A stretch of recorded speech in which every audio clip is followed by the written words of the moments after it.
ஜூலை மாதம் 29ஆம் தேதி இந்த புதன்கிழமை இந்த காலையில நீங்க நல்லா இருப்பீங்க.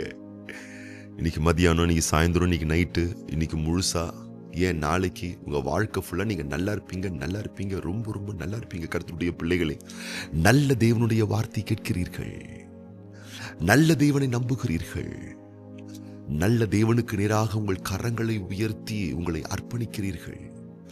நல்ல தேவன் உங்களை சூழ்ந்திருக்கிறார். நீங்க நல்லா தானே இருக்க முடியும், ரொம்ப நல்லா இருக்க முடியும், ரொம்ப ரொம்ப நல்லா இருக்க முடியும். நன்மை செய்தவராகவே சுற்றி திரிந்த ஆண்டவராகிய இயேசு கிறிஸ்துவினுடைய அன்பின் பிரசன்னம் இன்னைக்கு உங்களை காக்க, வழி நடத்த, வார்த்தையின் வடிவில் உங்கள் வாழ்க்கையில் வந்திருக்கிறார். சொல்லுங்க, நல்லா இருப்போன்னு சொல்லுங்க. ரொம்ப ரொம்ப நல்லா இருப்பீங்க கர்த்தருடைய பிள்ளைகளே. பல நேரங்களில் பாருங்கள், ஒவ்வொரு நாளும் தினமும் நம்மை சுற்றி இருக்கக்கூடிய நிறைய பேரை நம்ம கண்ணால பார்க்கிறோம்.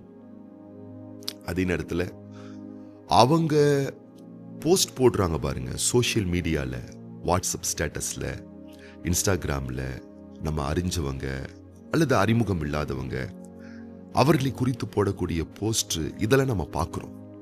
இதெல்லாம் பார்க்கும்போது ஒவ்வொரு மனிதர்களும் எதை ஷோ பண்றாங்க, எதை வெளியே காட்டுறாங்கன்னா, ஒவ்வொருத்தருடைய வாழ்வில் 100% அவங்க எங்கெல்லாம் பாதிக்கப்பட்டிருக்காங்களோ அதெல்லாம் காட்டாம, அவங்க வாழ்க்கையில் இருக்கக்கூடிய ஒரு 100%, 1% ரொம்ப அழகான, அவங்க ரொம்ப சந்தோஷமா இருக்கிற, ரொம்ப ஜாலியா இருக்கிற, ரொம்ப அழகா தன்னை காமிச்சிக்கிற, ரொம்ப தங்க வாழ்க்கையில எல்லாவற்றையும் நாங்கள் பெற்றிருக்கிறோம், ரொம்ப நாங்கள் நல்லா இருக்கிறோம், நாங்கள் எல்லாத்தையும் பெற்று அனுபவிச்சுக்கிட்டு இருக்கோம்னு சொல்லிட்டு 1% மாத்திரமே அவர்கள் வாழ்வில் சீருடன் சிறப்புடன் இருக்கிறாங்க பார்த்தீங்களா, அதை வெளிக்காட்டுறாங்க பார்த்தீங்களா, அதை நீங்க பாக்குறீங்க. அதை மட்டுமே நீங்க பார்த்துட்டு ஒரு வகையான ஒரு வருத்தத்துக்குள்ள நீங்க போயிடுறீங்க. அவங்களுக்கு பார்ப்பா, என்னப்பா குறை, சூப்பரா இருக்காங்கப்பா, இன்னமா இருக்காங்கப்பா, அழகா இருக்காங்கப்பா, ஸ்டைலா இருக்காங்கப்பா, இன்னமா ட்ரெஸ் பண்றாங்கப்பா, அவங்க கிட்ட இல்லாதது எதுவுமே இல்லப்பா, எல்லாமே இருக்குப்பா, என்னென்ன போஸ்ட் போடுறாங்க பாருப்பா, எந்தெந்த ஊருக்கெல்லாம் போயிருக்காங்க பாருங்கப்பா, என்னென்னலாம் பண்ணிட்டு இருக்காங்க பாருங்கப்பா, எவ்வளோ கிராண்டா இருக்காங்கப்பா, எவ்வளோ பிராண்டான பொருட்கள்லாம் அவங்க யூஸ் பண்றாங்கப்பா, எவ்வளவு சீரா இருக்காங்க, எவ்வளவு சிறப்பா இருக்காங்க அப்படின்னு சொல்லிட்டு பிறரை பார்த்து பார்த்து பார்த்து நம்ம என்ன பண்ணிரோம்னு கேட்டீங்கன்னு சொன்னா, நம்மள ஒரு வகையான தாழ்வு மனப்பான்மைக்குள்ள நம்மளை தள்ளிக்கிறோம். எல்லாரும் முன்னோக்கி போயிட்டு இருக்காங்க, நம்ம வாழ்க்கை மட்டும்தான் பின்தங்கின நிலையில இருக்கு, நாம தான் எதையுமே பெறல, நாம தான் ஜாலியாவே இல்லை, நாம தான் எதையுமே அனுபவிக்கலன்னு சொல்லிட்டு பிறர் மேல வருத்தமோ, ஒரு வகையான ஒரு வலியும், நமக்கு ஏதோ ஒரு வகையான ஒரு சோகமும், நமக்கு ஏன் இவ்வளவு கஷ்டம்னு சொல்லிட்டு நம்மையே நொந்து கொள்ளுகிற, வெந்து கொள்ளுகிற ஒரு மனநிலை இன்றைக்கு அநேகருக்கு இருக்கிறது. இந்த வார்த்தை கேட்டுக்கொண்டிருக்கக்கூடிய அன்பு தேவனுடைய பிள்ளையே, ஒன்றை மாத்திரம் புரிந்து கொள்ளுங்கள். இந்த உலகத்திலே ஒவ்வொரு மனிதனும் அவர்கள் வெளிக்காட்டுவதெல்லாம் அவர்களுடைய ரீல்ஸ் லைஃப் தான். பிறர் காண்பிக்கக்கூடிய ரீல்ஸ் லைஃபை பார்த்து நம்முடைய ரியாலிட்டி லைஃபை பொருத்தி நம்ம பார்க்கிறோம். அவங்களுக்கு இதெல்லாம் அமைஞ்சிருக்கு, நமக்கு அமையலையே, அவங்களுக்கு இதெல்லாம் கிடைச்சிருக்கு, நமக்கு கிடைக்கலையே, அவங்க இதெல்லாம் பெற்றிருக்கிறாங்க, நாம் இதை பெறலையே, இவங்களுக்கு இதெல்லாம் அனுபவிச்சுட்டு இருக்காங்க, நாம் அனுபவிக்கலையேன்னு சொல்லிட்டு ஒரு வகையான வருத்தத்துக்குள்ள நீங்க உங்களை தள்ளிக்கிறீங்க. நல்லா புரிஞ்சுக்கோங்க. அவங்க வெளியே ஷோ பண்ற, காட்டுற ரீல்ஸ் லைஃப் 1% தான். ஆனா அந்த 1%க்குள்ள அவங்க எவ்வளவு கஷ்டப்படுறாங்க உங்களுக்கு தெரியுமா? அது அவங்களுக்கு மட்டும்தான் தெரியும். ஒவ்வொருத்தருக்கும் அவங்க வாழ்க்கையில அவங்க வெளியே காட்டக்கூடிய அழகான பகுதிகளுக்கு பின்னாடி எவ்வளவு காயங்கள் இருக்கு தெரியுமா? எவ்வளவு கண்ணீர் இருக்கு தெரியுமா? எவ்வளவு தனிமைகள், எத்தனை தூக்கமில்லாத இரவுகள், எத்தனை வியாதிகள், எத்தனை கடன் தொல்லைகள், எத்தனை மன நஷ்டங்கள், பண நஷ்டங்கள், உடல் உபாதைகள், குடும்ப பிரச்சனைகள், பிரயாண பிரச்சனைகள், சவால்கள், பிசாசின் போராட்டங்கள், மன வலிகள், மன அழுத்தங்கள், மனவியாதிகள் என்று 99 சகிக்க முடியாத சிக்கல்ல மனிதன் சிக்கப்பட்டிருக்கிறான்றது உங்களுக்கு தெரியவே மாட்டேங்கிறது. வேதம் சொல்லுகிறது, யோபுவின் புஸ்தகம் 14ஆம் அதிகாரம் 1ஆம் வசனம் 2ஆம் வசனத்திலே, ஸ்திரீயினிடத்தில் பிறந்த மனுஷன் வாழ்நாள் குறுகினவனும் சஞ்சலம் நிறைந்தவனுமாயிருக்கிறானாம். எப்படி இருக்கிறானா மனுஷன்? ஸ்திரீயினிடத்தில் பிறந்தவன். எல்லாருமே அப்படிதானே, யாரும் விதிவிலக்கு கிடையாது தானே. நீங்க கிராண்டா பிராண்டா பாக்குறீங்களே, அவங்க கூட யார் தான்? ஸ்திரீயினிடத்தில் பிறந்தவர்கள் தான். அவங்க வாழ்க்கை எப்படி இருக்கான்? ரொம்ப ஷார்ட் பீரியடா, குறுகினதான். அது மட்டுமல்ல, சஞ்சலம் ஃபுல்லா. அதான் நான் சொன்னேன் இல்லையா, அவங்க வெளியே ஷோ பண்றது 1% தான். அழகான தோற்றத்தை வெளிப்படுத்துறாங்க. மற்றபடி அவங்க லைஃப் ஃபுல்லா 99% அவ்வளவு நிறைவா சஞ்சலம் நிறைந்திருக்கிறதா. 2ஆம் வசனம் சொல்லுகிறது, அவன் பூவை போல பூத்து அறுப்புண்கிறான், நிழலை போல நிலை நிற்காமல் ஓடி போகிறான். கடந்து போயிருதுங்க லைஃப். ஆமா ஆமா, பிறப்பு, அதுக்கப்புறம் இறப்பு, நடுவுல ஒரு கேப், அதுதான் லைஃப். ஷார்ட் பீரியட், இப்படிதான் போயிட்டு இருக்கு. அதனால யாரை பார்த்தோம் உங்களுக்கு பொறாமை வேணாம், யாரை பார்த்தோம் உங்களுக்கு மனத்தாங்கல் வேணாம், யாரை பார்த்தோம் உங்களை ஒப்பிட்டு பார்த்து உங்களை நீங்க வருத்தப்படுத்திக்காதீங்க, உங்களை ஒரு அழுத்தத்துக்குள்ள தள்ளிக்காதீங்க. எனக்கு இப்படி இழப்பு வந்துருச்சு, அவங்களுக்கு நல்லா கிடைச்சிருச்சு, அவங்களுக்கு இழப்பே இல்லை. இல்லை, அவங்க பல வகையான பாதிப்புகள் இருக்கு. உங்களுக்கு எப்படி பல வகையான சில பாதிப்புகள் இருக்கு நீங்க உணர்றீங்களோ, அதை விட அதிகமா அவங்களுக்கு இருக்கு. நமக்கும் கீழே அநேக கோடிகள் இருக்கிறார்கள் என்று சொல்லப்பட்டிருக்கிறது. ஆகவே உணர்ந்து கொள்ளுங்கள், உணர்ந்து கொள்ளுங்கள், உணர்ந்து கொள்ளுங்கள்.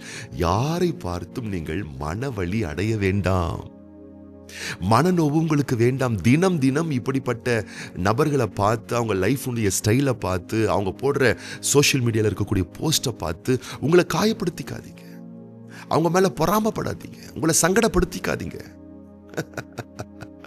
அப்ப என்ன பண்றதுன்னு கேக்குறீங்களா? ஒண்ணு பண்ணுங்க, உங்க மேல உங்க கவனத்தை திருப்புங்க.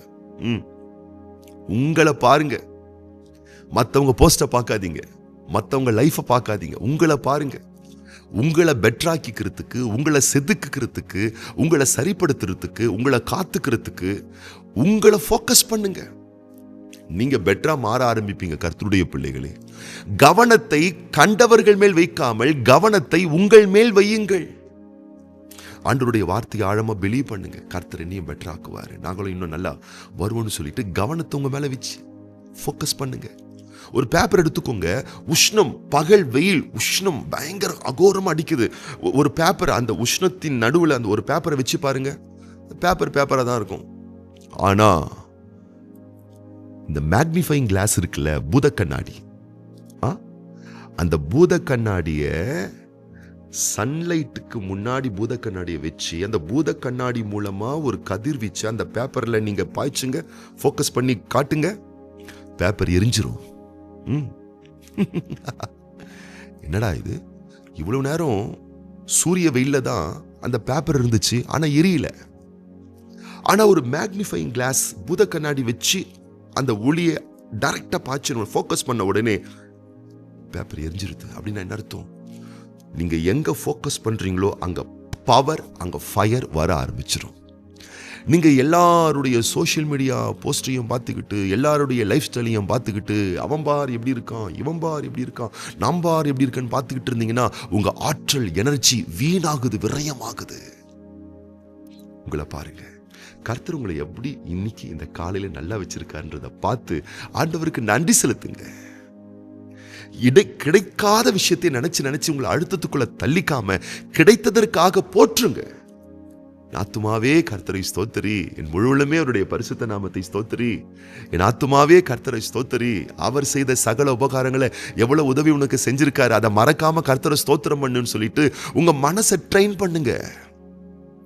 ஸ்பிரிச்சுவலா மாறுங்க, ஆவிக்குரிய சிந்தை உள்ளவர்களாய் மாறுங்கள், மாம்சத்துக்குரியவர்களாய் இருக்கக்கூடிய சுபாவத்தை விட்டு வெளியே வாருங்கள். உங்களை ஃபோக்கஸ் பண்ணுங்க, உங்களை கவனிங்க, உங்களை செதுக்குங்க, உங்களை சீர்படுத்துங்க, உங்களை கிறிஸ்துவுக்குள் திடப்படுத்திக் கொள்ளுங்கள். ரொம்ப நல்லா இருப்பீங்க. செய்யலாமா? செஞ்சு பாருங்க. அடுத்தடுத்த அபார வளர்ச்சி நீங்கள் அடைவீர்கள். அடுத்தவங்களை என்ன பண்ணலான்னு பார்க்காதீங்க, அடுத்தது நாம என்ன பண்ணலான்னு பாருங்க. நல்லா இருப்பீங்க கர்த்தருடைய பிள்ளைகளே. இன்னைக்கு நீங்க ரொம்ப ரொம்ப ரொம்ப ரொம்ப நல்லா இருப்பீங்க. இன்றைய உங்களுடைய நல்வாழ்வு சிறக்க, சுகிக்க, செழிக்க ஒவ்வொருவருக்காக விசேஷமாக நான் ஜெபம் பண்ண போறேன். அதே நேரத்தில் இன்றைக்கு ஜூலை 29 புதன்கிழமை பிறந்த நாள் காண்கின்ற நம்முடைய அன்பு சகோதரர் ஜே கலைதாசன், அன்பு சகோதரி எஸ் எத்தல், அன்பு சகோதரி வி பொன்மணி, அன்பு சகோதரி எம் கிரேசி மற்றும் அன்பு மகன் சுகன் பாபு. அதுபோலவே இன்றைக்கு திருமண நாள் காண்கின்ற பிள்ளைகளுக்காகவும் நம்ம ஜெபம் பண்ண போறோம். கண்களை மூடி நம்ம ஜெபம் பண்ணலாமா? எங்கள் அன்பின் பரிசுத்தமுள்ள தூய தகப்பனே, திருக்குமாரனே இயேசு கிறிஸ்துவின் நாமத்தினாலே சமூகத்தில் வருகின்றோம். இந்த ஜூலை மாதம் 29 புதன்கிழமை இந்த காலையிலே இந்த வார்த்தை கேட்டுக்கொண்டிருக்கக்கூடிய ஒவ்வொரு பிள்ளைகளையும் வலக்கரம் நீட்டி தொட்டு நிறுத்தாமே ஆசீர்வதிப்பீராக ராஜா. ஐயோ, பலர் பல நன்மைகளை பெற்றிருக்கிறார்கள், ரொம்ப நல்லா இருக்காங்க, நல்ல நல்ல நன்மைகள் அடைஞ்சிருக்காங்க. ஐயோ, நான் அடையலையேன்னு சொல்லி எந்த ரகமான மன வலி வருத்தத்துக்குள்ள நம்முடைய பிள்ளைகள் போயிடவே கூடாது ராஜா. பிறர் ஆண்டவரை கொஞ்சமா வெளிக்காட்டக்கூடிய அந்த சிறந்த வாழ்க்கையை பார்த்துட்டு 24 மணி நேரமா அவங்க ரொம்ப சூப்பரா இருக்காங்க, ஜாலியா இருக்காங்க, என்ஜாய் பண்றாங்க, எல்லாமே பெற்றிருக்கிறாங்கன்னு சொல்லிட்டு, நான் தான் ரொம்ப கஷ்டப்படுறேன், நான் தான் ரொம்ப வேதனைப்படுறேன்னு சொல்லிட்டு பிறரோடு தங்கள் வாழ்க்கையை ஒப்பிட்டு பிறர் மேல் பொறாமை கொண்டு தங்களை தாக்கி பாதித்து வாழா கூடிய ஒரு மோசமான மனநிலை யாருக்கும் வந்துடக்கூடாது ராஜா. யாரை பார்த்தாலும் அவங்க வாழ்நாள் குறுகினவர்கள், சஞ்சலம் நிறைந்தவர்கள், அவங்களும் நம்மள மாதிரி மனுஷங்க தான், அவங்களுக்கு நிறைய கஷ்டங்கள் இருக்கு என்று சொல்லி யார் மேலையும் பொறாமப்படாம, யாரையும் பார்த்து பகைக்காம, எரிச்சல் கொள்ளாம எல்லாரும் கொஞ்ச காலம் தான் வாழ போறாங்க என்ற ஒரு மனநிலையில எல்லாரோட அன்பா கனிவா பாசமா பேசுற மனப்பக்குவத்தை ஒவ்வொரு பிள்ளைகளுக்கும் தருவீராக. ஆண்டவரை பிறரை பார்த்து காயப்படுத்திக் கொள்ளாமல் தன்னைத்தானே பார்த்து தன்னை சரிப்படுத்திக் கொள்ள, தாங்களை செதுக்கிக் கொள்ள, தங்களுக்கு தேவன் என்னென்ன நன்மைகளை செய்திருக்கிறார் அதை எண்ணி நன்றி செலுத்தி தங்களுடைய வாழ்க்கை மெருகேற்றிக் கொள்ள ஒவ்வொரு பிள்ளைகளுக்கும் உதவி செய்வீராக.